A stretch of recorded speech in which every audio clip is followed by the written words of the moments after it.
kita akan tersesat, kita akan kecewa kalau kita iktimad, kata orang Arab, kita bersandar kepada ingatan visual daripada seorang wanita. Ya, kadang-kadang kita harus belok ke kiri, dia bilang belok ke kanan. Ya, kadang-kadang sudah lewat, dia bilang masih jauh di depan itu, masih jauh di depan. Nah, itu kenapa? Karena kemampuan visual yang tidak begitu berkembang, beda dengan laki-laki. Bismillahirrahmanirrahim. Assalamualaikum warahmatullahi wabarakatuh. Alhamdulillah, wassalatu wassalamu ala rasulillah, wa ala alihi wa ashabihi, wa man tabi'ahum bi ihsanin ila yaumiddin, wa ba'd. Pemirsa Ruas TV, di mana saja berada, rahimakumullah jami'an. Alhamdulillah, sangat bersyukur dan sangat berbahagia bisa berjumpa kembali dengan pemirsa Ruas TV. Sekarang kita di acara rubrik Pembinaan Keluarga Sakinah. Pada episode ke-15 hari ini, kita akan melanjutkan pembahasan tentang membangun keluarga harmonis atau kunci-kunci membangun keluarga harmonis. Pada pertemuan yang lalu, kita lihat di sini, saya sudah menjelaskan satu di antara 5 kunci membangun keluarga harmonis. Keluarga itu harus memiliki visi yang sama. Maka pada pertemuan hari ini kita akan masuk pada kunci yang kedua, yaitu memahami perbedaan. Keluarga yang struktur kecilnya adalah suami dan istri adalah sebuah ikatan suci yang mempertemukan dua makhluk ciptaan Allah Subhanahu wa taala yang berbeda. Suami adalah jenis laki-laki dan istri adalah merupakan jenis perempuan. Laki-laki dan perempuan ini jelas berbeda. Nah, karena itu membangun sebuah keluarga yang harmonis, maka perbedaan yang dimiliki oleh pasangan ini harus dikelola, harus di-manage sehingga menjadi satu simfoni yang indah, menjadi satu kesesuaian, keselarasan, dan itulah hakikat daripada keluarga yang harmonis. Allah Subhanahu wa taala berfirman di dalam surat Ali Imran ayat 36. A'udzu billahi minasyaitonir rajim. Wa laysa dzakaru kal unsa.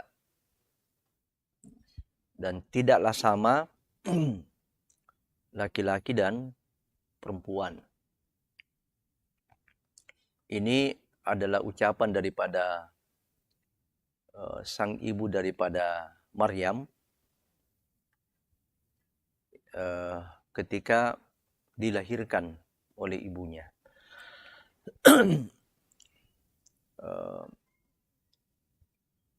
Pada dasarnya atau pada awalnya ibunda daripada Maryam ini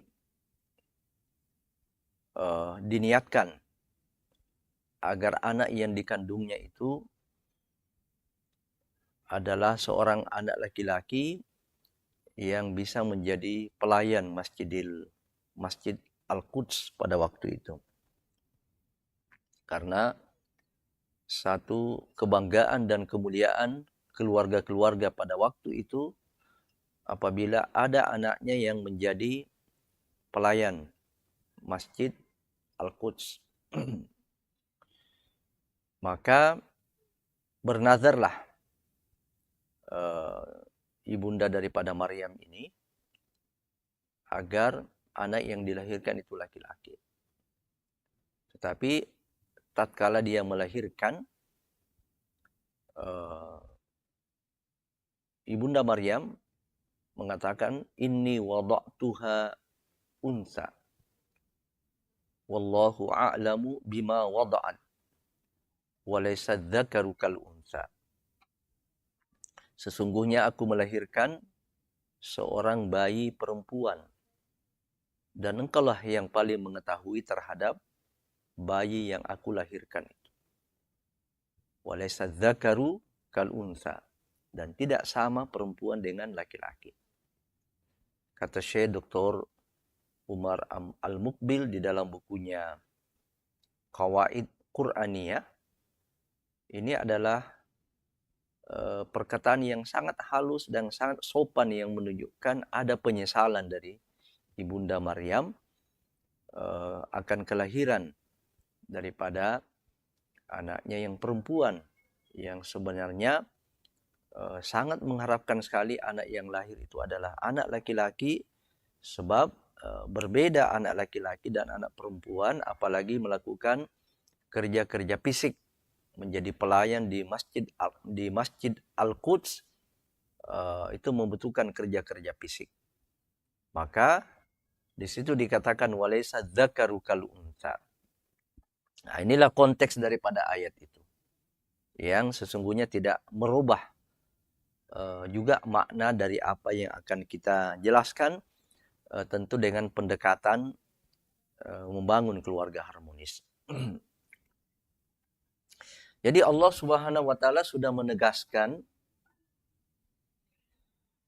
bahwa laki-laki dan perempuan itu berbeda. Az-zakar al-unsa.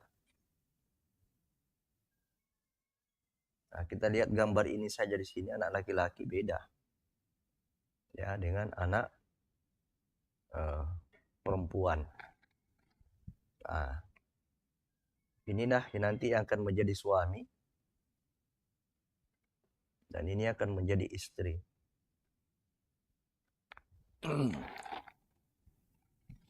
Jadi sesungguhnya membangun sebuah rumah tangga itu adalah membangun sebuah ikatan yang asalnya berbeda.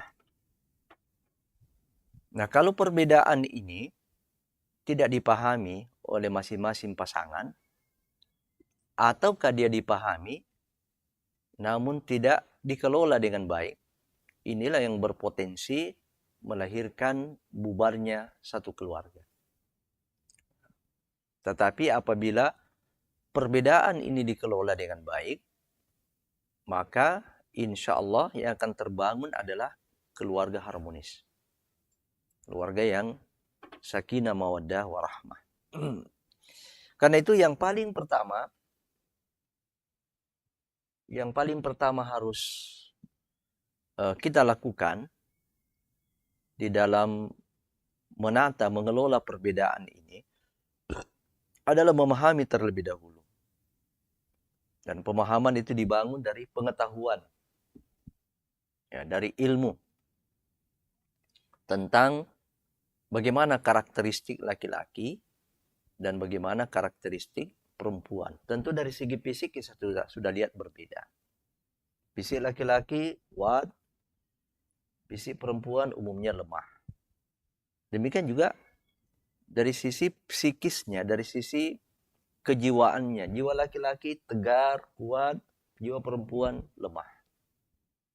Nah, kemudian berdasarkan hasil penelitian dari para ahli, ditemukan beberapa perbedaan-perbedaan daripada laki-laki dan perempuan yang banyak berpengaruh di dalam interaksi keluarga. Nah, kita lihat misalnya otak laki-laki.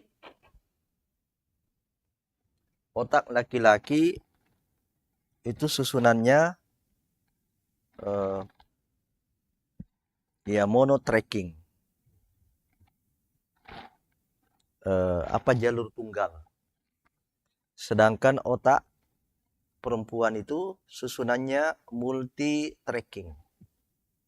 Jalur majemuk atau jalur ganda. Apa artinya susunan otak daripada laki-laki itu monotracking? Artinya adalah tidak mampu melakukan, laki-laki itu umumnya tidak mampu melakukan berbagai aktivitas dalam satu waktu. Ya maksimal 3. Beda dengan perempuan. Beda dengan perempuan multi tracking. Jalur majemuk, bisa melakukan berbagai aktivitas dalam satu waktu. Ya sambil menjalankan komputer, menerima telepon, mendengarkan pembicaraan kedua dari arah belakang, sambil minum teh. Itu perempuan. Ya, jadi sambil menjalankan komputer, dia bisa menerima telepon, kemudian mendengar juga pembicaraan dari arah belakang atau dari arah lain sambil minum teh. Atau mungkin sederhananya kalau dalam rumah tangga sambil memasak, gendong bayi, membalas WA, nonton televisi. Di kaki ada lagi jalan di sini, ya, menggosok-gosok lantai. Jadi sudah dalam satu waktu bisa melakukan aktivitas sampai 5 aktivitas. Ya. Perempuan bisa bermain lempar bola dengan menggunakan 4-5 bola. Ini kenapa? Karena susunan otaknya multi tracking. Beda dengan laki-laki. Ya, perempuan malah justru juga bisa menggunakan berbagai jenis suara. Ya, berbagai jenis suara yang fungsinya untuk memberikan tekanan atau mengganti pokok bahasan, kadang naik, kadang turun, kadang lembut. Ya, makanya wanita itu paling pandai bersandiwara sebenarnya. Ya. Dia bisa merubah-rubah suara. Nah, ini kenapa? Karena otaknya, susunan otaknya multi tracking. Bisa melakukan berbagai aktivitas dalam satu waktu. Beda dengan laki-laki. Laki-laki tipe otaknya, susunan otaknya adalah monotracking. Dia cenderung bekerja tidak banyak. Fokus malah laki-laki, susunan otaknya itu membuat dia fokus. Dan menurut hasil penelitian, laki-laki jika fokus melakukan satu aktivitas di atas 10 menit, maka pendengarannya menjadi menurun. Nah, itulah kadang-kadang ada seorang ibu, seorang istri yang berteriak-teriak sementara suaminya di depan komputer, atau sementara berhadapan dengan HP, ingin menjawab, ya, merespon satu pesan misalnya, tidak dipanggil-panggil, tidak didengar. Memang seperti itu. Ya, susunan otaknya yang membuat dia seperti itu. Ketika konsentrasi di atas 10 menit, maka pendengaran, dia akan berimbas kepada pendengaran menjadi menurun. Ini yang harus dipahami. Ya, ini yang harus dipahami oleh suami kepada istri. Ya, karena itu manfaatkan. Kalau ada istri, ya kalau istri memang karakteristiknya seperti ini, susunan otaknya membuat dia multi tracking, manfaatkan. Ya, manfaatkan untuk banyak melakukan aktivitas dalam satu waktu. Luar biasa. Itu kan hemat. Ya, kita bisa melakukan berbagai aktivitas dalam satu waktu. Daripada berbagai aktivitas itu dibelah-belah, dipecah-pecah, itu butuh waktu. Nah, laki-laki harus dipahami oleh perempuan bahwa dia susunan otaknya monotracking. Dia tipe manusia yang fokus. Dan itu tadi, di atas 10 menit menurun pendengarannya. Nah, maka jangan marah kalau seorang istri melihat suaminya berkonsentrasi, melaksanakan tugas kantor misalnya, melaksanakan satu amanah, dan dia fokus lalu kemudian menurun pendengarannya. Kita butuh cara lain. Kita butuh cara lain untuk berbicara dengan dia. Nah, ini yang harus dipahami. Ya, sebab kalau tidak dipahami, ini akan selalu menjadi sumber pertengkaran. sumber konflik di dalam rumah tangga. Itu bapaknya itu memang tuli. Nah, itu kan begitu. Padahal ya, dia konsentrasi pada saat dia dipanggil, pada saat dia diajak bicara, dia sementara berkonsentrasi, dia memang bukan tipe otaknya bukan multitasking. Beda dengan perempuan. Perempuan dia bisa merespon, bisa mendengar beberapa pembicaraan sekaligus. Ya. Ini yang harus dipahami. Yang kedua, ini masih juga struktur otak. Struktur otak bicara daripada laki-laki itu kurang berkembang.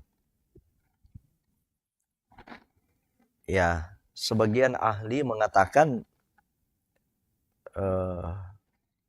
dalam satu hari hanya bisa mengeluarkan kata-kata kurang lebih 7.000 kata per hari. Ya, sedangkan struktur otak bicara perempuan itu berkembang. Ya. Karena itu sulit bicara to the point.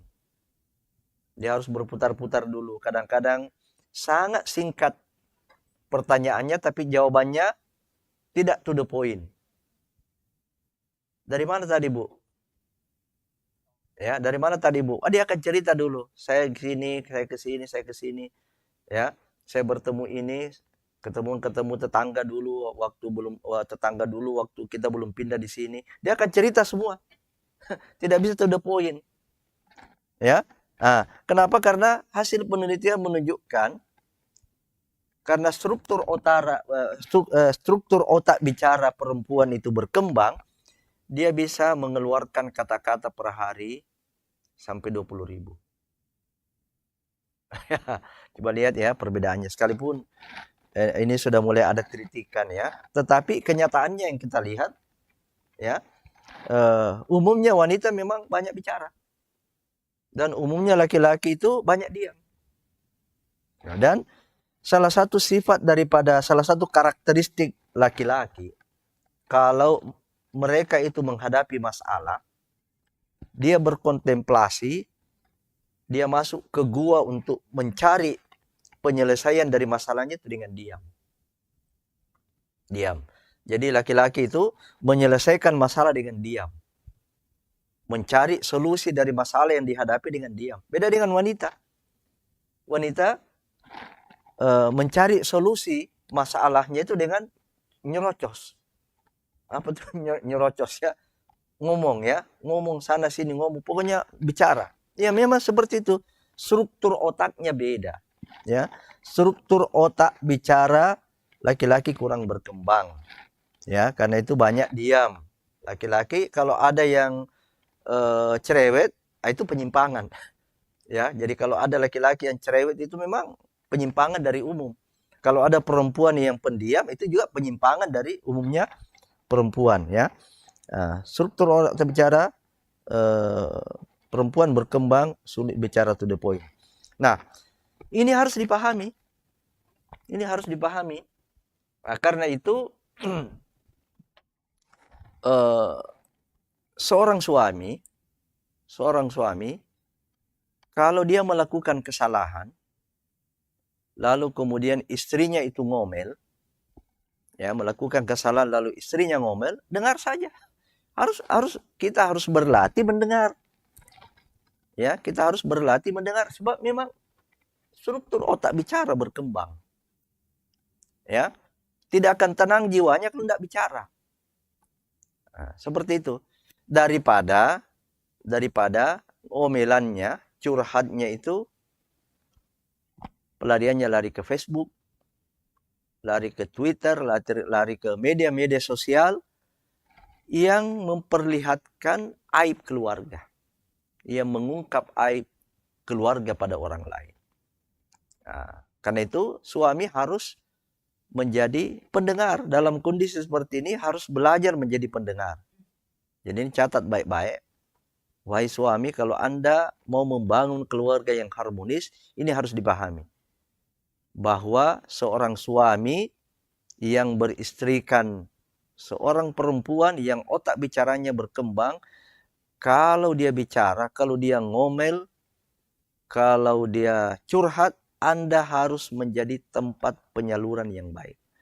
Anda harus tenang, Anda harus dengar.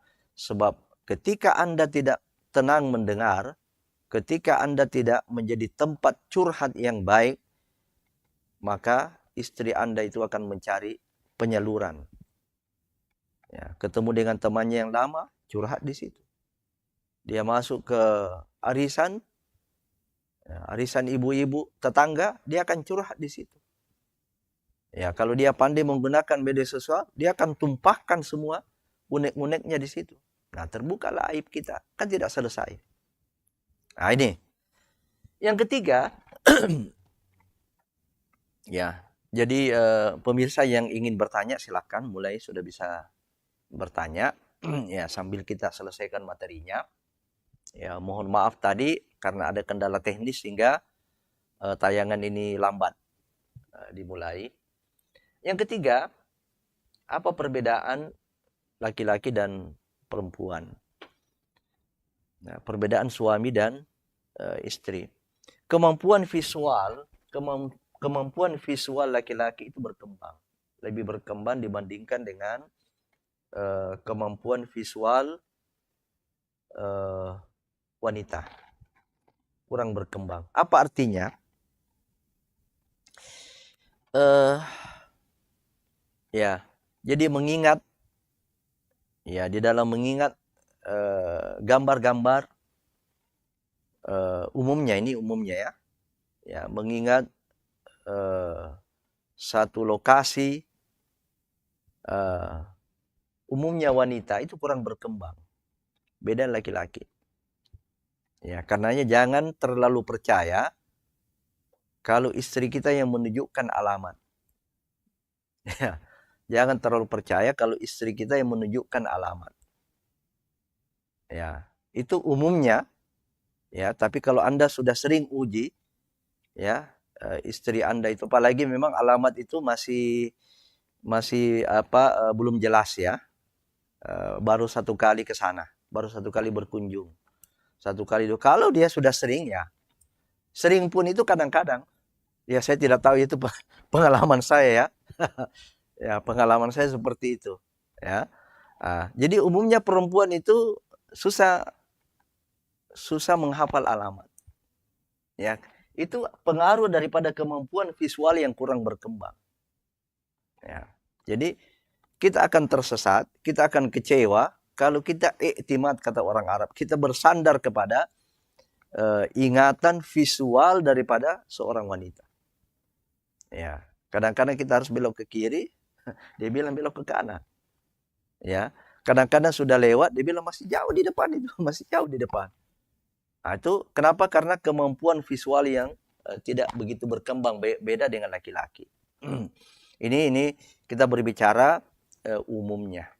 Ada saja wanita-wanita tertentu yang memiliki kemampuan visual yang berbeda laki-laki. Kemudian yang keempat, laki-laki cenderung berpikir global. Sedangkan perempuan umumnya berpikir detail. Ya. Nah, ini sangat kita rasakan misalnya ketika kita membuat rapat-rapat, ya kita membuat rapat yang dipimpin atau yang dilakukan oleh khusus pesertanya laki-laki dengan rapat yang dilakukan oleh wanita yang semuanya adalah pesertanya adalah wanita, itu biasanya beda. Kalau laki-laki tidak terlalu lama. Ya, tidak terlalu lama sudah menemukan satu solusi. Tapi perempuan itu kadang-kadang cenderung membutuhkan waktu yang lama. Ya, kenapa? Karena mereka berpikir detail. Dia ingat semua. Ini harus ini diturunkan ke sini, ini turun ke sini, turun. Ya, dia ingat sampai yang detail-detailnya. Dia akan bicarakan sampai yang detail-detailnya. Sedangkan laki-laki itu global saja. Nah, itu pemikiran laki-laki. Dia sifatnya pemikiran strategis. Nah, karena itu kalau kita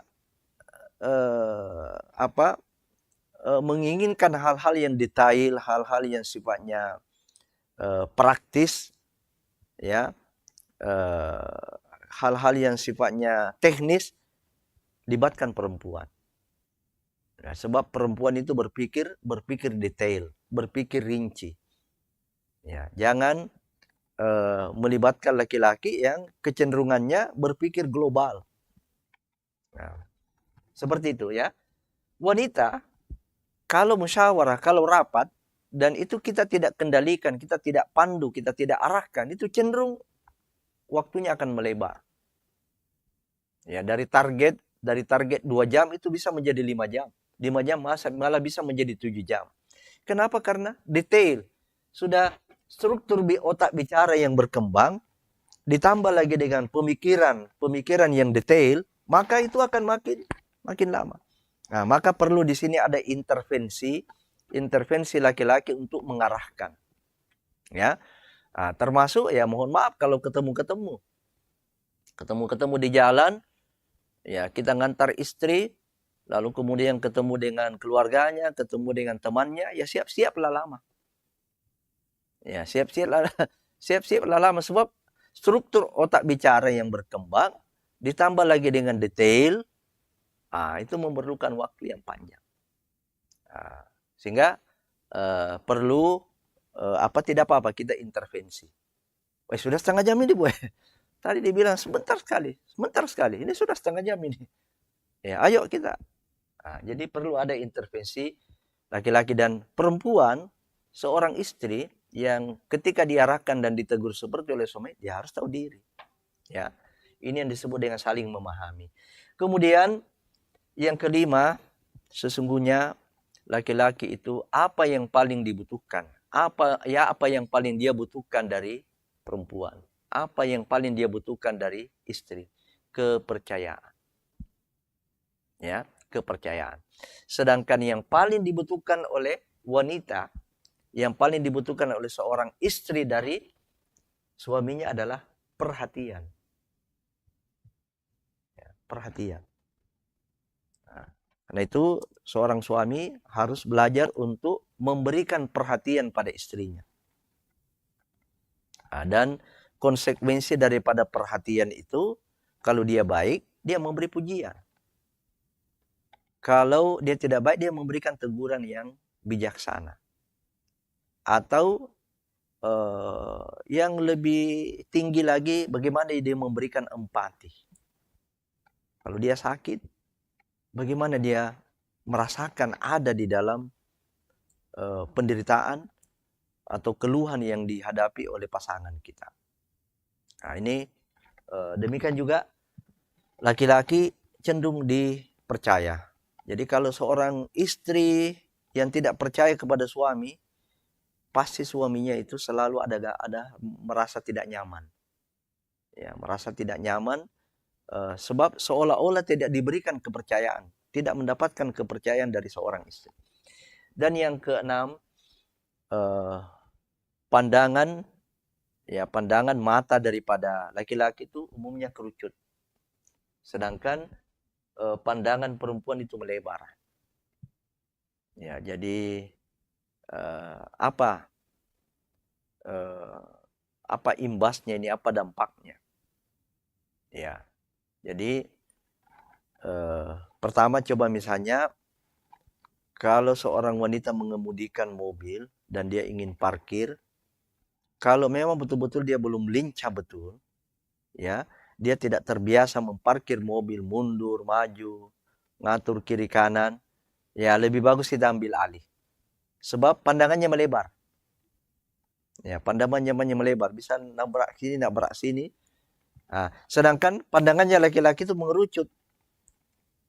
Nah, yang kedua, hati-hati dengan penglihatan Anda ketika berjalan. Lalu kemudian seorang suami yang matanya suka liar, itu dia lihat, istri itu lihat itu. Kenapa? Karena dia punya pandangan melebar. Ya, jadi hati-hati, mungkin Anda tidak dilihat oleh istri, Anda pandangi perempuan sana sini, itu istri lihat itu. Ya, kenapa? Karena pandangannya melebar. Ya. Nah, inilah beberapa perbedaan-perbedaan yang harus dipahami. Harus dipahami oleh pasangan. Coba kita lihat. Memahami perbedaan, memahami perbedaan pasangan itu adalah merupakan bukti daripada cinta pasangan kita. Cinta seorang istri kepada suami atau cinta seorang suami kepada istrinya. Bagaimana dia memahami perbedaan. Sebab ada sesuatu yang memang tidak bisa dirubah. Memang sudah, ya kalau istilah elektronik, istilah IT itu default. Sudah bawaannya sudah begitu. Tidak bisa kita rubah. Memang sudah kodratnya, sudah kodratinya dari Allah. Allah Subhanahu wa taala menciptakan memang sudah seperti itu. Wanita yang banyak bicara memang sudah begitu. Ya. Nah, wanita yang sensitif, ya memang seperti itu. Kita yang harus memahami, kita laki-laki yang harus memahami. Ya, ini kita lihat ya. Perempuan lebih cenderung juga cenderung lebih serius dan lebih suka ungkapan verbal. Nah, jadi ini yang kemarin kita bahas tentang masalah bahasa cinta. Belajarlah. Seorang laki-laki ini belajar bagaimana dia memverbalkan cintanya itu. Bagaimana dia memverbalkan ungkapan apresiasi ya kepada pasangannya. Sebab dia senang ya. Dia lebih serius dan lebih suka ungkapan yang verbal. Laki-laki itu kecenderungannya santai. Ya, asal-asalan ya, itu santai aja. Kalau perempuan serius.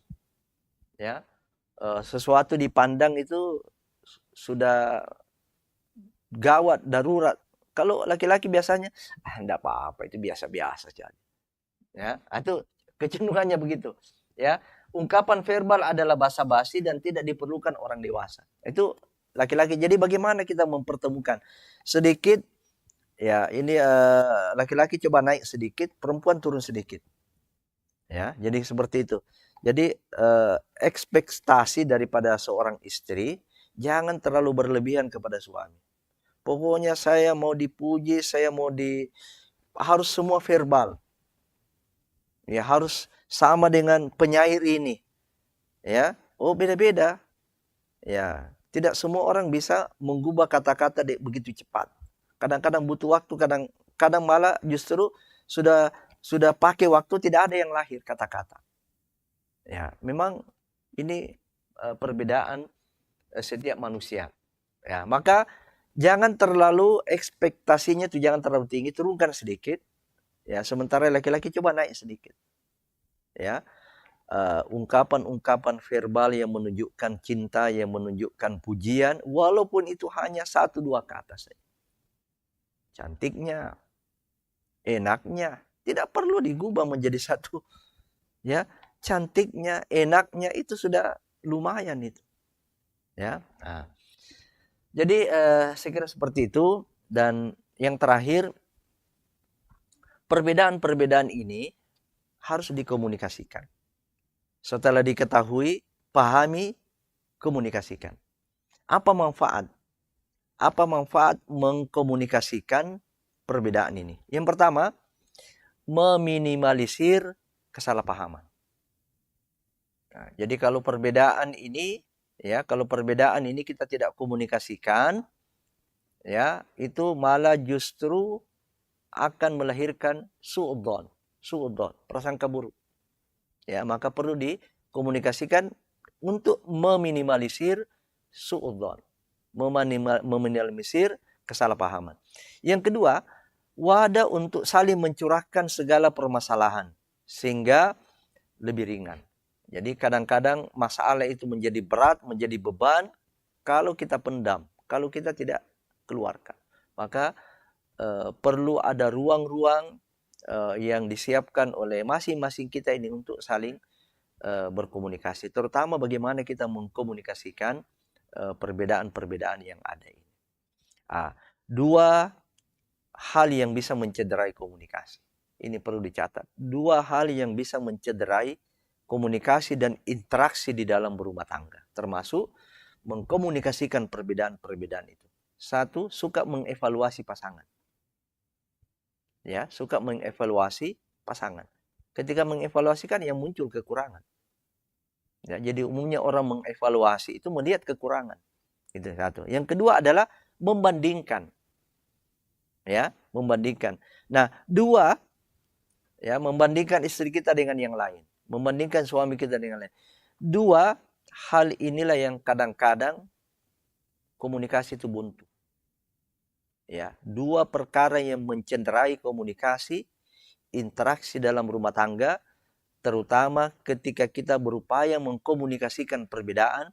Yang pertama adalah suka mengevaluasi pasangan, dan yang kedua adalah suka membanding-bandingkan pasangan kita dengan yang lain.